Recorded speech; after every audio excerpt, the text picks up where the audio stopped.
Just wanted to thank you both for this 30-second session of writers, etc. Thank you, Lady Kishwar Desai and Madame Namita Gokhale. Thank you very much.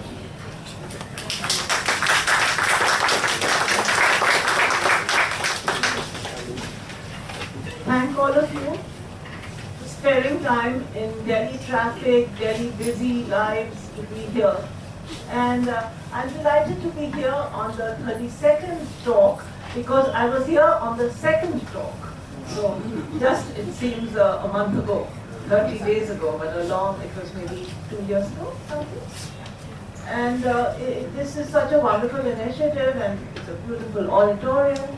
And for me, the best part of it is that I am in conversation with a very dear old friend.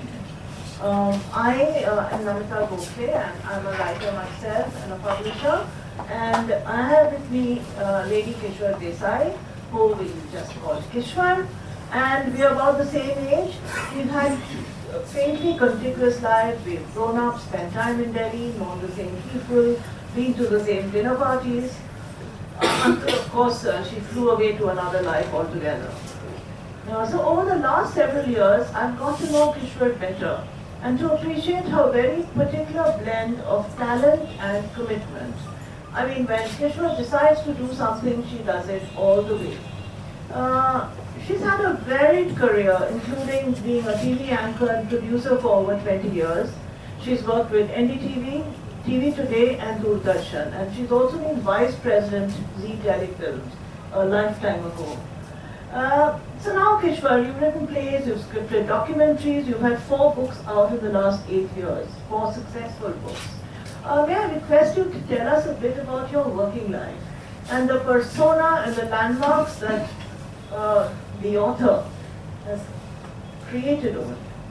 Well, I think, hello everybody, and thank you so much for being here, and a special hello to my parents who are sitting out there. And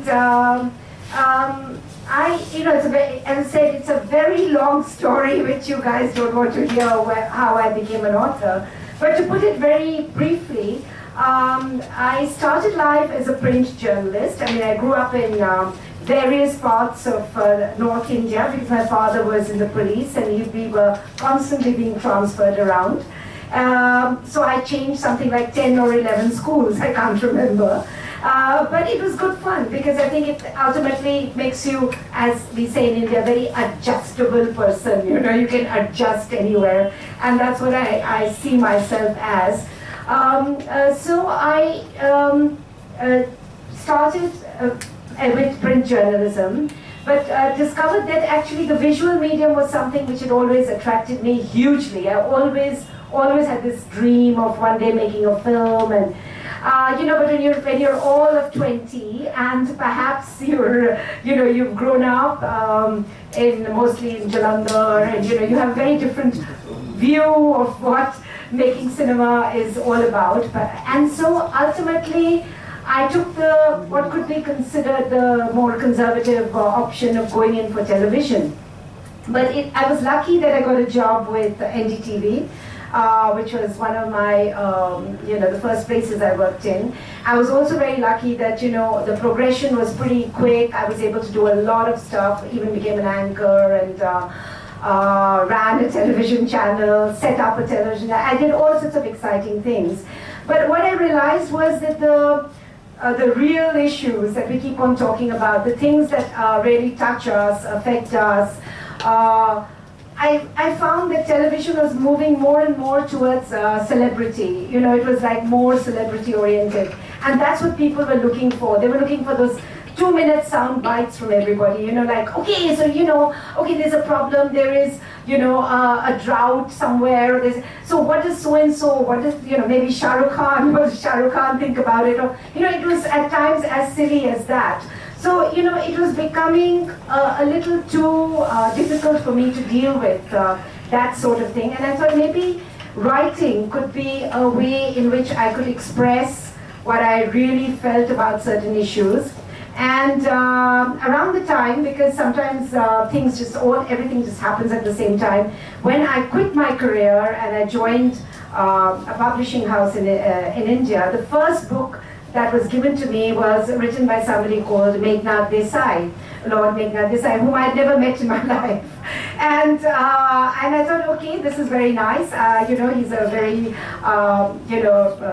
seems like a very good author. It was a book on Dilip Kumar. And by the end of the year, we had met each other, and somewhere along the line, I think my now husband decided that we were going to get married and we were going to write a book on, which is how he wooed me actually, was with a number of books that we were going to write together and we were going to publish together, and so that we could just keep the conversation going somehow. And that was an interesting way to be wooed, as it were. And so one of the books we discussed was a book on Nargis, because my husband is a fan of the 50s cinema, the cinema of the 50s and 40s, and he just felt that that is something which needs to be explored more. And his own book, which is on Dilip Kumar, as you know, also covered some of that ground. So we started talking to Sunil Dutt. And what was very nice for us was how receptive Sunil Dutt was to the idea. And so that's how actually I started my writing journey in sort of 5 minutes, if I could have described it. And the reason it became a book actually on Nargis and Sunil Dutt, both of them, was that Sunil Dutt unfortunately passed away, and we were only able to do the book, not through the interviews that we were planning with him, but through actually the papers, the notes, the diaries, the letters that were left behind, and that was given to us. So that's how I became an author. Okay. It's a good way to become an author. It has like a Bollywood romance, sab kuch hai, emotion, jasbati, romance. It had songs also, because Meghnad would, at the drop of her hat, start singing, in order to lend more credibility to the fact that he knew so much about Indian cinema.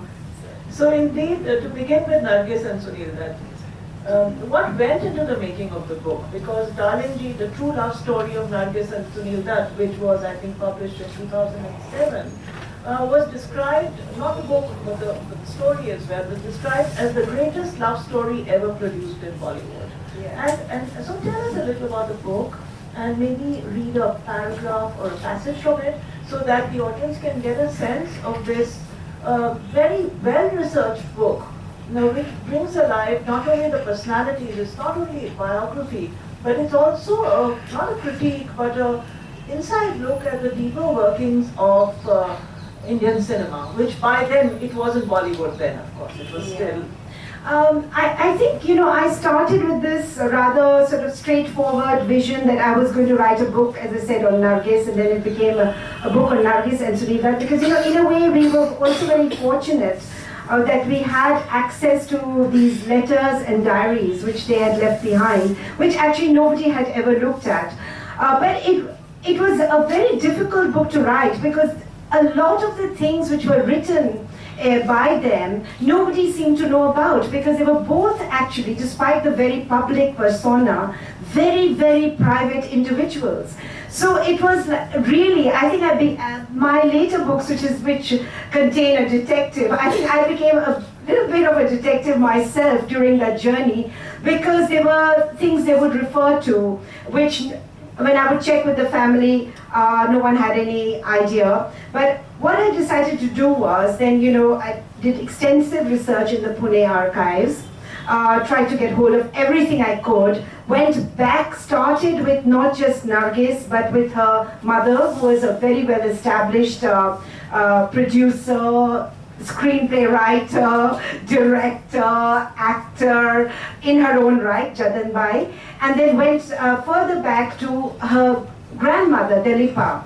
And similarly with Sunil Dutt, I decided to go back a few generations, because what was very fascinating for me was that the two of them came from two completely separate ends of India.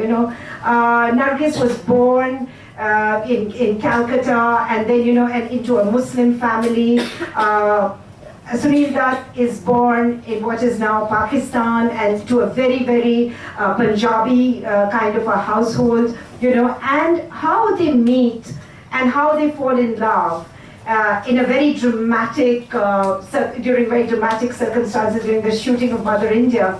And it was amazing for me to actually find the description of that very moment written in Nargis's own words in her diary, what it was like to be rescued from the fire by this guy, whom she didn't know very well, but then subsequently was to fall in love with. So the book was written and discovered. It was a process of discovery, not only for me, but I think at times even for her family, even for her children. And I had to do something like 50 hours of interviews with various people so that I could begin to piece together. So I had the archives, I had the interviews with friends and family, and then I had to actually sit and piece it all together, which was a fascinating process. What I also discovered was it was a very good story of the secularism of India, because it's a Hindu and Muslim story about a family that not only was it was, meeting together very happily, even though they came from very different religions. But in Nargis's own case, her grandmother, her own grandmother, was actually Dalipa. Started life as a Hindu, but then she was a widow. She fell in love with a Muslim, converted to Islam. Then her daughter Jadanbai got married to a Hindu who converted to. She didn't actually become a Hindu herself, but he converted. And later on, when Nargis gets married to Sunil Dutt, then she also converts to Hinduism. And it's a very fluid, free-flowing thing. It's all very private. There are no headlines about this. There is no sensationalism. And they celebrate all festivals equally. A lot of this conversion is done only because, in order to get married, basically, not because they're actually changing from one religion to the other, because they continue to celebrate Eid, Holi, Diwali, everything. So it's a very beautiful story of what secularism really in India should be all about. So I discovered a lot of stuff as I went along, and the research took many levels, including the political level, because they were also in parliament. So I also had to track their whole, because he was in the Lok Sabha, she was in the Rajya Sabha, so what their political narratives were like. She was also a social worker. So they were, and of course, then the whole Sanjay Dutt, who was also, involved in all those cases. So a lot of research, I have to say. It took almost a year of research and about 6 months to write the book. It was, but it was 6 months of writing from morning to night, often late into the night. Give us a little glimpse into the book, a passage, so that the audience can get a sense of it. Okay. So this passage is a very short passage, which is basically about Jadanbai, who starts life as what we would politely call a courtesan or a songstress today. She was very well trained. She had a beautiful voice, which I've heard recordings in her voice, amazing. I just want to preface this by saying that the courtesans were actually one of the ways in which we preserved a lot of the songs, the way they lived in those days was that the lady who was actually the fulcrum, the courtesan was the fulcrum, and around her grew and progressed a whole lot of musicians, poets, because it was through their songs that people would get attractive to the kotha or wherever they were singing, and people who would come to attend would then give the nazrana and so on, and keep that tradition alive. And that is why we still have such a great and rich tradition of Indian classical music, because they actually did preserve it, because they're very well trained and they preserved it. They were also the first property owners. So Jadanbai starts off life as that, but then she transits. She wants to be respectable, because being a courtesan is not very respectable. So she then moves to Bombay, and actually through Lahore and so on, but she becomes an actress and a producer and so on. So when she comes to Bombay, she actually manages to live on Marine Drive, which was obviously even then, quite a sophisticated area to live in, and started became quite a matriarch in the Indian film industry. A lot of people, again, the very thing she did while she was a songstress, the way she kind of supported so many people who were poets and musicians and so on, in the very same way she began to support a lot of people in the film industry. So this is a description about her home. Their lifestyle was not grand, but it was certainly a life of plenty. Apart from her mother, her 3 children and her husband, this is Jadan Bai we're talking about, the house often overflowed with relatives. Chateau Marine, the building she would finally move into, and where her grandchildren and great-grandchildren still live, is a 5-story Art Deco style structure on the sea face of Bombay. The flats are large and spacious. She rented the ground floor apartment. All the rooms in her time were usually full, and if relatives arrived, charpoys would be placed in the corridor for the newcomers to sleep. Her kitchen staff readily provided hot meals to all visitors, and the popular image of Jadan Bai was of a generous, though often foul-mouthed soul. No one minded her colorful language. It was part of her changed persona. From a sylph-like singer to a stout woman of the world, a film producer and entrepreneur. The ability to pepper her conversation with language not normally heard in the drawing rooms of dowagers was a trait she shared with her mother and also passed on to her daughter. The world that Jadan Bai created in Chateau Marine was totally different from her own childhood in the village of Chilpila. But it was what she had dreamt of, and it gave her the opportunity to sit amidst high society as an equal. Fortunately, as Bombay was still evolving, cinema offered an entry point to a wide variety of people who came with nothing but would become millionaires. In her home, it was, very often you could find people like Mehboob. In the early days, she was the one who Dilip Kumar would go to, to spend an evening. And there were soirees that she continued to hold. So a lot of our traditional musicians and classical musicians also got a lot of succor from her. She supported them in those years. And that's where I think Nargis learned a lot. But she was determined that her daughter would not learn how to sing. That was how she made the break with her past. And she also decided that she would go to a convent school, and she would be like properly educated. So what is fascinating for me, and if you read this book, you will be amazed at the way Nargis writes. It is, she writes with in English with great fluidity, with totally a mistress of her words, and able to express herself extremely well, much better, in fact, than Sunil Dutt. In fact, this book is really about the transmission of popular culture and of some high classical art as well, in ways that are so unexpected and organic, really. I would like to ask Kishwar about another book I know she's doing. Some of us are superstitious about talking about books we are writing about, but I know that you are writing a book on Devika Rani, again about the film industry. Give us a little peek into that slightly different view of the film industry. Just a peek.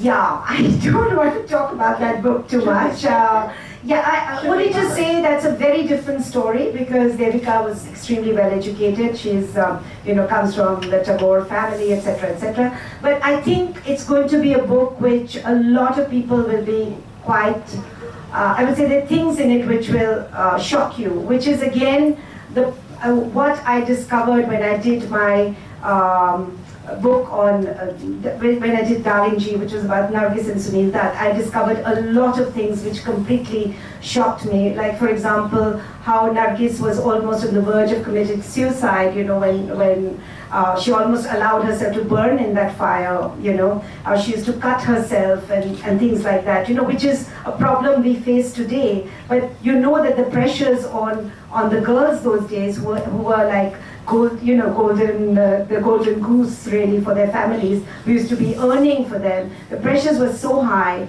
they were regularly beaten up by their families. So it was not a happy life, but that was a life none of us as cinema viewers knew about. So I'm discovering a lot about Devika Rani, which I don't want to talk about, but I think all of you, well, read the book when it comes out. We look forward to that. Now, as a publisher, as a writer, as somebody who's deeply into so many literature festivals, I encounter many, many writers of different languages, different nations, and when you Wikipedia them, when you read them, it's fascinating to try to understand the trajectories that lead them from one place to another. Here we have somebody who jumps out of the media circus, writes a very credible book on films, and a biography, a very painstakingly researched biography. And what does she do next? She becomes a crime writer. We know that her dad was in the police, but that's not enough of a reason. So, did you plan to become a crime writer? Were you always drawn to detective fiction? Because your first novel, Witness the Night, which was published in 2010, it featured a spunky, whiskey-swigging, chain-smoking social worker from Delhi, Simran Singh. And the book went on to win the prestigious Costa First Novel Award. It's being shortlisted for more awards. And Simran Singh has taken on a life of her own. For me, it's really gratifying when one goes to international airports and one sees this book around. It's just made it. And Simran Singh is an enduring detective character. So what led you to write about crime? What made this complete break of Anger, which I think is the quote that you see on the invitation card. It's just pure anger. As I said, even in my first book, I did try and discover what was not being spoken about and try to speak a bit about it. And in this book particularly, Witness the Night, I wanted to address a very serious issue, which was about female feticide and infanticide. A murder which I felt goes unpunished in this country. Families are participating sometimes in the killing of baby children, and it's not even talked about, it's not even discussed, it's not something we are even ashamed of, I find at many times. So I think when it was a novel that I had wanted to write when I was working in television, but at that time I just didn't have time to write it. Or I wanted to make a film about it. I didn't quite know what I wanted to do with this story. It was something which made me extremely angry. So I sat down one day at my desk in Goa and decided that I just had to do this. And I was amazed at my own anger, Namita. I just could not get up till I had finished that book. Even Legnath used to ask me, what are you doing, what's happening? I said, I don't know, I'm just so angry. So I would just, because the story, as some of you may be familiar with it, is about a girl who's accused of killing her entire family. And I sat down with the question. It was based on a real life case which took place in Bengal, actually. There was a girl who had poisoned her whole family, a teenager. It took place about 10, 12 years ago. And I was like, why would a little girl, the innocent, sweet little girl I imagined, would want to poison her whole family? When I sat down to write the book, even though my own family is very supportive, my parents are sitting right there, I have a lovely husband, beautiful kids, everything. But when I sat down to write that book, just as a woman who has grown up in India, I was surprised at my own anger. I could think of a million reasons why she might have wanted to kill her family. And and basically at the heart of it is this, the whole business of female feticide and infanticide, through which, as you know, now we have a terrible gender imbalance in this country. And I do believe that a lot of the gang rapes which are taking place, a lot of the things which are happening today in this country can be, it's part of that whole discrimination that takes place against women. So the book was written with that anger. Yes, but when did the book, that single book, when did it become part of a series where other aspects of social anger, it says somewhere in the citation for your Costa Award prize, it said, Kishwar Desai pulls off a remarkable trick, transplanting a country house murder to modern day India in a book that's not afraid to tackle serious themes. So tell us about how these social concerns and very highly topical issues came into these books and how the character formed of Simran Singh, how she grew. Because I know that one of the books, the subsequent books was about surrogacy, one was about rape, all very topical subjects. And yet, parallel to these stories of anger, you have the story of a very disarming Simran Singh. So tell us about both the themes and the detective. Yeah. Well, basically the reason why it became, actually I didn't even know I'd written a crime novel, to be quite honest. I mean, I know what goes into a crime novel, but I had thought this is just a novel and people will not even bother to read it, because when I wrote it, I had no hope that it would even get published, because it was the issues that it dealt with were so serious. And but surprisingly for me, the moment I sent the first chapters, actually it wasn't even a full book, to HarperCollins, my publisher in India at that time, she immediately sent it off for the Man Asian Literary Prize and all sorts of things. And I was like completely taken aback, because I said, why is this book getting so much attention? But that encouraged me, and then I showed it to an agent in the UK, and just those first few chapters, and he says, where's the rest of the book? I want to read it. And I said, oh my God, this is a white, Jewish, 60-year-old guy who's never been to India, and he wants to know about this little girl from Jalandhar, I mean, like, what's going on? So I wrote that whole book, and when I finished it, I found that people were very taken up with the character of Simran Singh, which is the central character in the book, the whiskey-swigging detective, who has a lot of fun, lot of boyfriends, enjoys herself thoroughly. She's a middle-aged woman, and I had actually wrote that character quite conscious of the fact that when women reach 50, they're supposed to become completely asexual creatures, or 40. You're not supposed to be doing anything, because now you're over the hill. You're an auntie. You're gone. That kind of thing. So I thought, let me have a 45-year-old who has a full life, and it does not matter to her that she's she's a single woman, she's having a ball, but she has a heart and she wants to make a difference. People liked that character, and she decided, my agent at that time decided, and my publisher as well, said, why don't you please give us another one in the series. So then I went on to write 2 more, and there are more in the offing as well, because now people ask me, so what is Simran going to do next? So it's like she's like a real character. She's become somebody that a lot of people, actually I'm very happy about that, is that women all over the world, wherever I've been for, festivals or whatever, can totally identify with her, and that whole pressure for marriage and the whole pressure, it's apparently universal. We thought it was an Indian thing, but it isn't, It affects most women everywhere. So it's really lovely that you got a character who breaks the mold and yet fitted, who had a certain sort of universality in her predicaments while being very much of a time and place. Now, I think it would be nice if you could give us a little bit of a taste of your book, and of which we are talking about, and maybe followed by a reading. This book has done very well in its French edition, as we know, and all her books, in fact, have been translated into many, many, many languages. And would you like to go up there and read, perhaps, or would you like to read from here? Whatever. Is this okay? Should I just read from here? Okay. This is actually an extract from a diary that Durga keeps. That's a little girl who was accused of killing her family.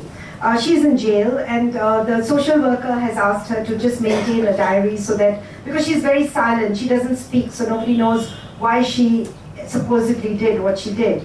So she then writes, 12/9/07. Trying to be a girl is not easy. There are few comforts that you are born with or can achieve. I know they dress you in frocks and put ribbons in your hair, bangles on your arm, anklets on your feet, teach you to sing and dance and bake cakes, but what about the inside you? The outside you can smile and cut vegetables and sit with legs crossed and say, Namaste auntie, but the inside you is always angry and looking out of the window and wanting to run with the boys. The boys didn't have to go to a convent school. They went to a proper co-educational boarding school where they learned to smoke and drink. But my sister and I had to be got ready for marriage. My sister was, I think, cleverer than the boys. She was a good businesswoman too. She could look at the stocks and shares in the business program on television and tell us which ones were going to go up and which were not. She would study the trends over a few weeks and then make a complicated chart, and my father would then invest in the shares. But who got the shares? Not she. They were all put in the name of the boys. Nothing ever came to my sister because she, like me, was Pariah Dhan. Amla explained the concept of Pariah Dhan to me. Amla was the ayah, or the caregiver as it were. It meant basically that girls were wealth, but not wealth which belonged to you, but to someone else, that is the husband. The man who would one day come with a lot of music and dance and take the wealth away. From what I could gather, all this would happen quite soon because girls were like horses. The young fillies were easier to manage than the older ones, and the younger they were, the more they were in demand. My sister was like me on the inside. She wanted us never to leave, to stay close to each other. Also, we had just learned that next door, the girl who had gone away as a bride had come back as a corpse within a month. She had been burnt because her dowry had been insufficient. We cried to Allah that we did not want to be Pariah Dhan. Could we become boys? Boys were safe. They got shares. They didn't have to leave their homes. There was no point going to my mother because she had already told us we were going to be married as soon as we were old enough. My father had also told us that no girl in the family had ever worked, and there was no reason for him to educate us beyond school. What if they were burnt for dowry? What if we were burnt for dowry? There were no answers. My father was rich, but if he could not even put a single share in my sister's name, how could he save her life?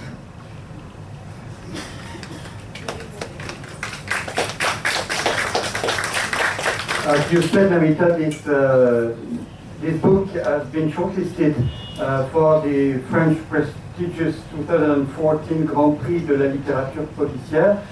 So we will see in September, but I think you will win. Trust me. 12 août 2016. Essayer d'être une fille n'est pas facile. Dès la naissance, les privilèges sont rares et on ne nous en accorde pas beaucoup d'autres tout au long de la vie. On nous met des robes et des rubans dans les cheveux, des bracelets aux poignets et aux chevilles. On nous enseigne le chant, la danse et la pâtisserie. Mais pourquoi ne pas se préoccuper autant de notre vie intérieure? La personne extérieure, c'est sourire, couper des légumes, s'asseoir en tailleur et dire « Namasté, ma tante ». Pourtant, la personne intérieure est toujours en colère, le nez collé à la fenêtre, parce qu'elle rêve d'aller courir avec les garçons. Les garçons n'avaient pas besoin d'aller à l'école religieuse.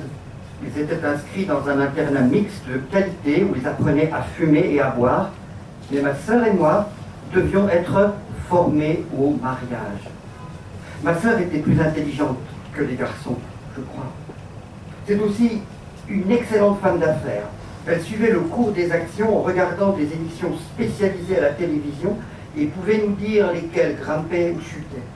Elle étudiait leurs tendances sur quelques semaines, puis dessinait un schéma compliqué qui permettait à mon père de savoir dans lesquels investir. Mais qui engrangeait les bénéfices? Certainement pas elle. Toutes les actions étaient au nom des garçons. Rien ne revenait jamais à ma sœur, car elle était comme moi, Pariah Dhan. Amla m'avait expliqué ce concept. En gros, ça voulait dire que les filles représentaient un capital, mais que celui-ci ne leur appartenait pas. Il revenait à quelqu'un d'autre, leur mari par exemple. L'homme qui arrivait un jour entouré de danseurs et de musiciens et qui repartait avec. D'après ce que j'avais compris, ce jour viendrait bientôt car les filles étaient comme les jeunes pouliches, plus faciles à dresser que les juments âgées. Et plus elles étaient jeunes, plus elles étaient demandées. Ma sœur était comme moi à l'intérieur. Elle voulait qu'aucune de nous ne parte, que nous restions proches l'une de l'autre. En plus, nous venions d'apprendre qu'après avoir quitté la maison pour se marier, La fille des voisins était revenue morte un mois plus tard. On l'avait brûlée vive car sa dot était insuffisante. Nous répétions en pleurant à Amla que nous ne voulions pas être Parayagan. Est-ce qu'on ne pouvait pas devenir des garçons? Ils étaient hors de danger, eux. Ils avaient des actions, ils n'avaient pas besoin de quitter la maison. Il était inutile d'aller voir ma mère car elle nous avait déjà dit qu'on nous marierait dès que nous en aurions l'âge. Mon père nous avait également prévenu qu'aucune fille de la maison n'avait jamais travaillé et qu'il n'avait aucune raison de nous laisser poursuivre les études. Et si on nous brûlait pour une dot, personne ne répondait à cette question. Mon père était riche, mais s'il était incapable de mettre une seule action au nom de ma sœur, pourquoi lui sauverait-il la vie?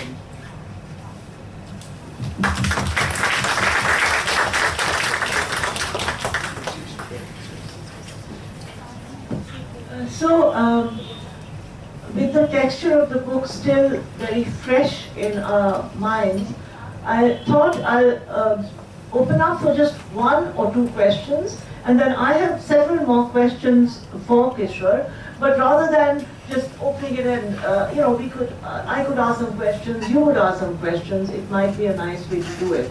So if there are any questions from the audience, or you can think about them, and I can ask one, and we can take some later. Is there any? Yeah. Your book which has Goa. Just hold on. We'll take the mic and give us your name also, and then ask us. It makes us feel better. I am R.J. I have a book which you have just mentioned, which is on Nargis and Sunil Bhatt. I think it is the best biography that I have read. It wasn't known to me that Nargis had converted herself to Hinduism. This fact is not known to anyone, though you have mentioned that it was only for convenience. The thing which I want to tell you is your book on Goa. While I was reading through the pages, I didn't get the feeling of Goa as I know it. A beautiful state with a lot of greenery and the seashore and the golden sands. All those things were missing in the book. I feel it would have been much better if you had taken the reader and made him feel about the beauty around the place, because I didn't get that feeling. So far, the pertinent thing that I would like you to answer is, I heard that Nargis was initially offered the role in Baiju Babra, which she refused because she was busy, and which later on went to Meena Kumari, for which she won the Best Actress Award. Is it true? I don't know about Baiju Babra, but definitely Mughal-e-Azam was a role that had been offered. In fact, it was supposed to be played by Nargis, the role that Madhubala eventually did. But it's just that it took such a long time, and so the actors changed. Regarding your comment about my book on, the book on Goa, it's not a book on Goa actually, it's based in Goa, but the book is really about rape and gang rape and the aftermath and what happens and how the system works, and it's part of this series, so a lot of people told me that when they read the book, this was not a Goa they recognized at all. But believe me, it's totally based on research, and I had gone through even CPI files for a lot of the material that I took out, which is eventually in the book. Some of the things I describe in the book, the things that happen, are again based on reality, things which are told to me, things which were shown to me, and so I wanted to alert people in this country and this actually, I'd written this book before the Nirbhaya gang rape had happened. So for me, it was very shocking that, I was dealing with the issue of gang rape, and within a month or so, the book hadn't been published as yet, this horrific thing happened. So I did acknowledge the Nirbhaya case in my book as well. But what I want to say is that there are issues in that. It was not meant to give you this pleasant journey of Goa, no. I wanted you to experience the darkness which lies at the heart of many things which go on in India. It could have been Goa, it could have been Delhi, it could have been anywhere else. So that was actually for me quite irrelevant. Can I add a little bit here?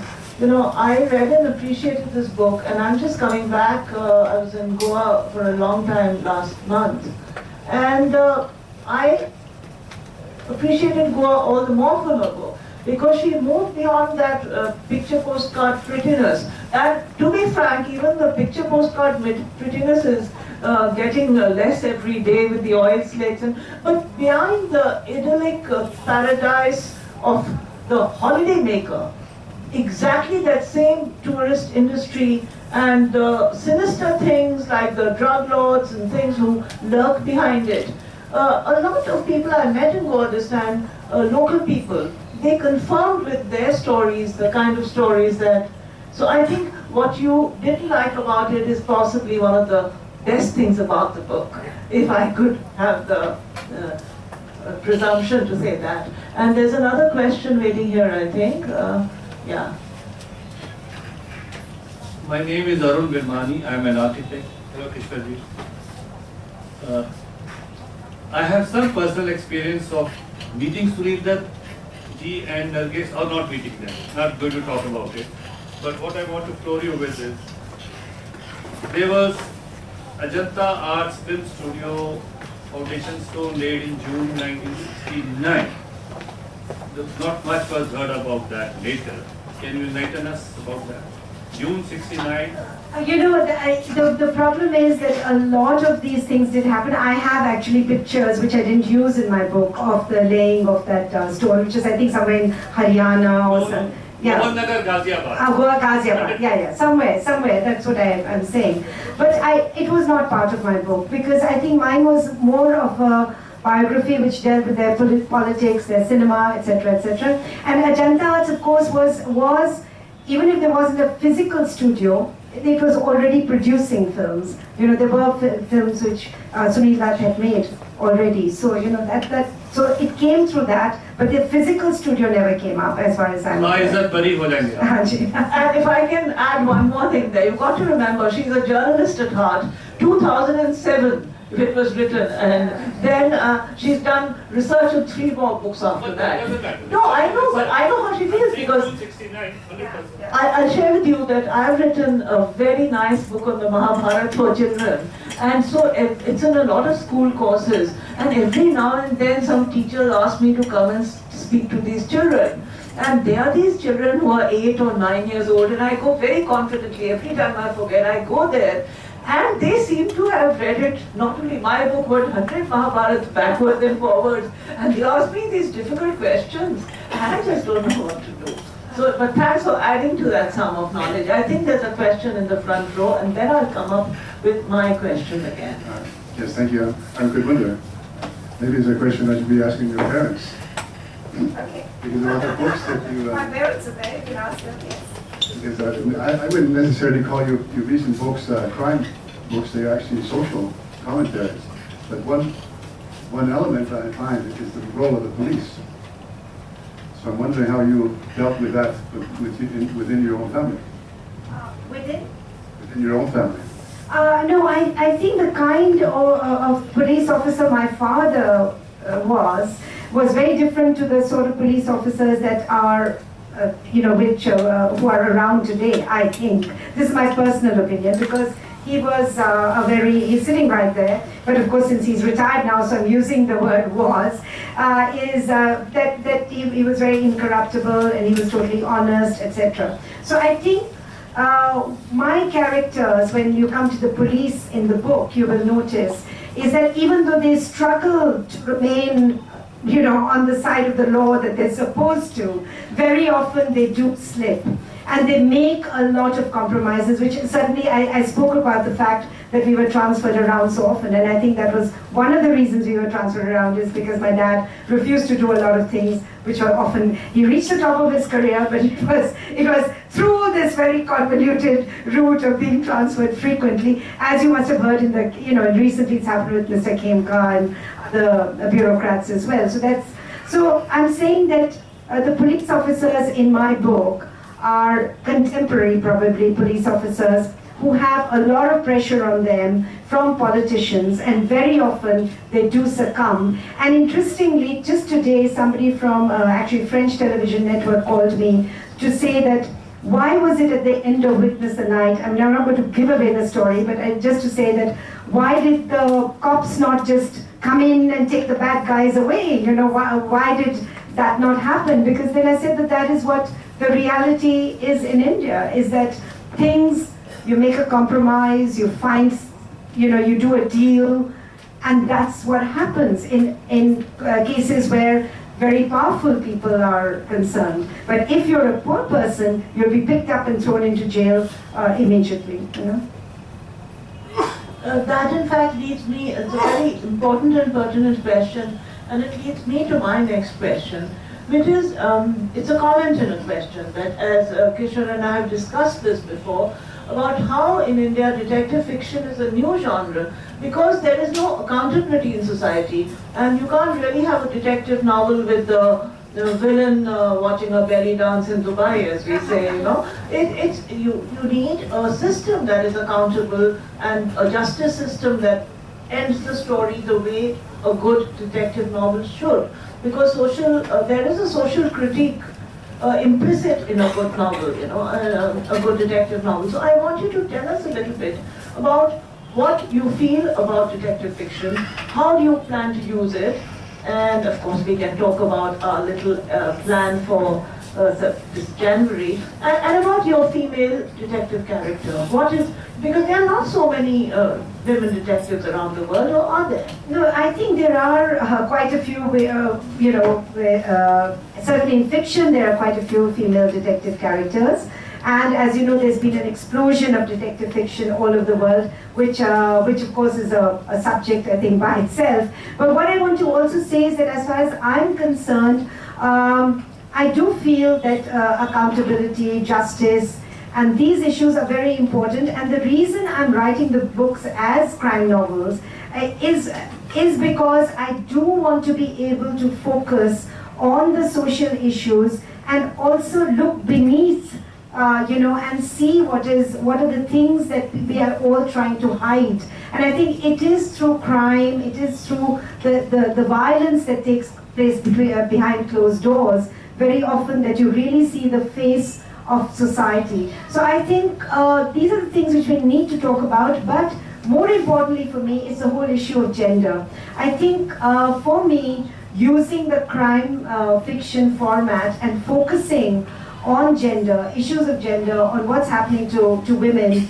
not just in India. As I said, most of these stories are now universal stories. When you talk about rape, you'd be surprised at the number of women who come to me after, for example, if you have a discussion like this, but say in the UK or anywhere else, who will come with personal stories of what has happened to them. And very often these are white women, they're not, your brown, Asian woman. So the detective format is in an important way of getting the reader engaged. I could write a big rambling book, of literary fiction, in which there would be multiple characters, and I could discuss rape, and I could discuss, everything under the sun. But I think to keep the narrow focus on what we are discussing, the crime fiction format is very conducive to it, because you can keep to that issue. You need to have a couple of, as my editor told me very early on, you need to have some more dead bodies in this,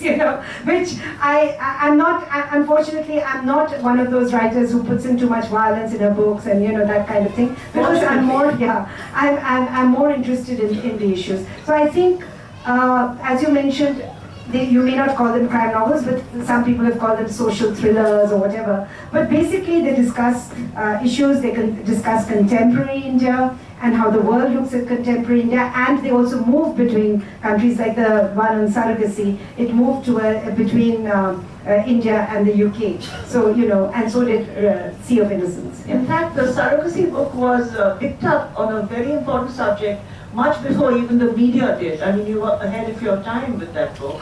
And so how much has your journalistic background been of help in these books in terms of research or knowing the pulse of events, has it? Yeah, I think I will not speak for journalists today, because I think what truly shocks me is the kind of journalism which is going on today in India, especially television journalism. Even if we had to do a 2-minute story in the good old days, we had to sort of research it for almost 5 days before we actually were allowed to even go on air, and it was checked and cross-checked. Now is a journalism allegation and counter-allegation, which is totally like you can say so-and-so did this to me, and that sort of a thing happened. So I think the journalistic background, the kind of training I had, the kind of background we came from, is that you research and you research. Unfortunately, it's a bit of a trap because sometimes the research never ends, I keep on finding new and exciting things. Even about Devika Rani, for example, I've been researching this book for 6 years, but just the other day somebody told me something and I said, oh my God, I have to go and find. And then I have to tell myself, no, stop it. Otherwise this book will never get written because there's always more and always more. So like a journalist does, you have to give yourself a deadline. So that for me is very important. That's how I wrote my first, second, third, fourth books. And for the fifth one also now I'm just going to give myself a firm deadline. And I have to finish this, yeah. So we go back to the audience for questions. There's a hand here, if you can kindly give do give us your name please and a short question. Hello. My name is Asim Gupta. 6-7 days back I read in paper that these ranks are conferred by President of India. So never a retired has to be used because these ranks will remain permanent. I don't know. Like for your father, you said he is retired. I said he's retired. Okay, so it's a permanent thing. Sorry, I should have addressed him myself. 6-7 days back okay. It came out in the paper. Thank you. Thank you for the correction. Thank you. Useful, Very useful. Thank you. Any other questions? My name is Henry. It seems that you have two kinds of drivers to write a book. You quoted first anger, and that's for the social kind of social crime book. And the other one is research. Which is the most powerful?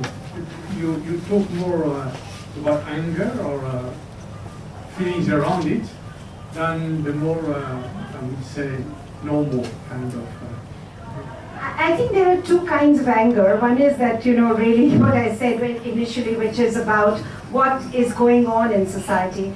And the other kind of anger is against hypocrisy, and the things you want to hide, and the things you don't want to talk about, and the things you don't want to face. And I think for me, even while I was a journalist, it was always the stories, a good story is something which has not been written about or talked about before. Otherwise, if you are just writing what everybody else is writing about or following the trail, everybody's writing about, say, as you mentioned, okay, the President of India said X, Y, Z, and you're just writing that, then you're not really contributing anything further. And I think for me, the day I feel I'm just repeating what other people are writing. And I remember that Dylan Thomas thing, rage against the dying of the light. Do not go tender into the good night, rage against the dying of the light. And I think that was something which has always driven me, that, there is something more.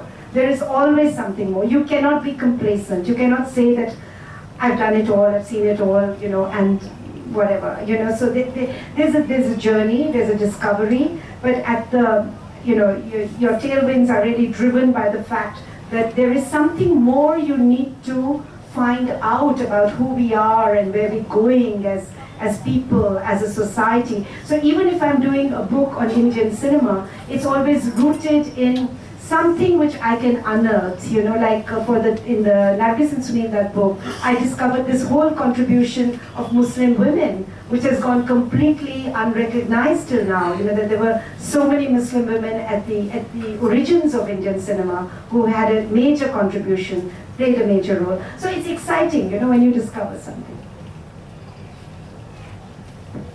We have time for 2 more questions, if there are any. And we've had some really wonderful questions, so if they've all dried up and we've asked you all the things, then I have 1 or 2 questions more, but and then we'll wind up. Yeah? So, yeah, I'd like to, I always thought I'd end this with a question about feminism. You look like a very feminine woman. You don't look like a very feminist woman. You're very pretty, you're very gentle, you're never aggressive, but somewhere inside that there's a core of belief in the strength of women. So I'd like to end this session today with a question to you about what you think, what is this core of feminism that I know shines through in your work, in all your books? How would you locate it? I think the core of feminism for all women who consider themselves feminists is that, you know, everyone is equal. I mean, you know, there is you know, no one in between the sexes is superior. We are all the same. We can achieve the same things. We can all do the same stuff. And we can look like whoever we want to look like. We don't have to look like, you know, whatever. So I think your identity is exactly what you want to make of it. And you can decide to be downtrodden. You can decide to be a victim. I think that is also, I mean, none of us have not had adversity in life. We've all had ups and downs. We've all had bad bosses. We've all had people we want to sort of never want to see again. We've all had our hearts broken. We've all participated in things we firmly believe in and then been disillusioned by it.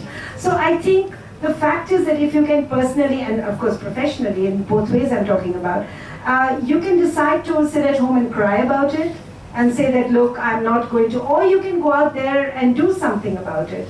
And I think for me, work has always been like a kind of therapy, or even in terms of self-expression or moving forward, you know, and becoming something better, perhaps. I mean, I hope.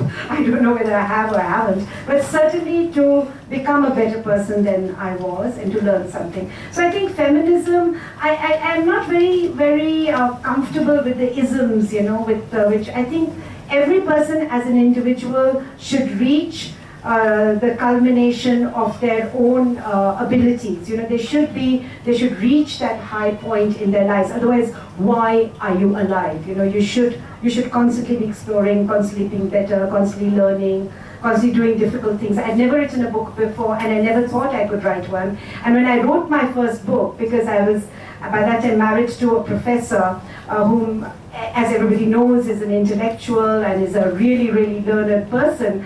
And I was like really worried. I said, okay, I've done this very cheeky thing because I wrote the whole book, and then I went to him and said, because we were supposed to be writing it together, but you know, he was too busy and he never got around to writing it. So I said, I'm writing the whole book, I'll give it to you and you correct it.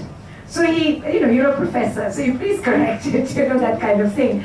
And he read it and he said, but why would I want to correct it? It's fine. I mean, this is the way it goes. So I'm saying that if you put yourself, I'm not saying I did a good job because it was like wonderful and all that. It wasn't easy, but I had to do it. I had to prove something to myself. So I think each one of us has that ability, and each one of us does it. You've done it, Namita, in your way. I mean, everybody does it. You've battled so many things in your life. So, you know, I think if you choose to be a victim, or you can, so if that's called feminism, I don't know. But what is it, maninism, or what is the male version of it, I don't know. But yeah. We hear you loud and clear. And I think that's a very inspiring note on which to end today's lovely session, which went by even before I knew it, in the twinkle of an eye, because it really, I'm sure there are some aspiring writers in the audience. I'm sure there are people who had a book which they've thought of going back to, but it all sounds so difficult and so long. But take heed and inspiration, take courage, and here's to books, to conversations, to this wonderful venue which the French Embassy has given us, where we discuss books and where there's so many thoughts that float around.